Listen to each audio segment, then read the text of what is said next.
آپ کو معلوم ہے قرآن میں 2 دفعہ کہا گیا ہے یوم یفر المرء من اخیہ وامہ وابیہ وصاحبتہ وبنیہ، جس دن بھاگے گا انسان اپنے بھائی سے بھی اور اپنی ماں سے بھی اور اپنے باپ سے بھی اور اپنی بیوی سے بھی اور اپنی اولاد سے بھی۔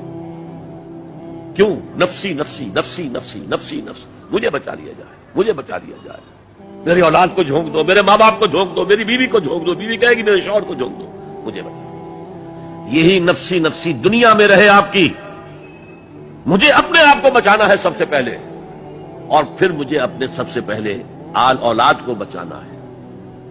یا ایھا الذین آمنوا قوا انفسکم واہلیکم نارا، اے ایمان والو بچاؤ اپنے آپ کو اور اپنے اہل و عیال کو آگ سے۔ یہ کام جو ہے آپ کریں اور سمجھ لیں، نہ بیٹا کام آئے گا، نہ جورو کام آئے گی، نہ باپ کام آئے گا، نہ ماں کام آئے گا۔ تمہارا اپنا عمل، اگر تم اس راستے پر چلے، اپنی ہمت کے مطابق چلتے رہے، تو اللہ تعالیٰ کے عفو و درگزر کے مستحق ہو گے، اور وہی اصل کامیابی ہے۔ ذالک ھو الفوز العظیم، اصل بڑی کامیابی وہی ہے۔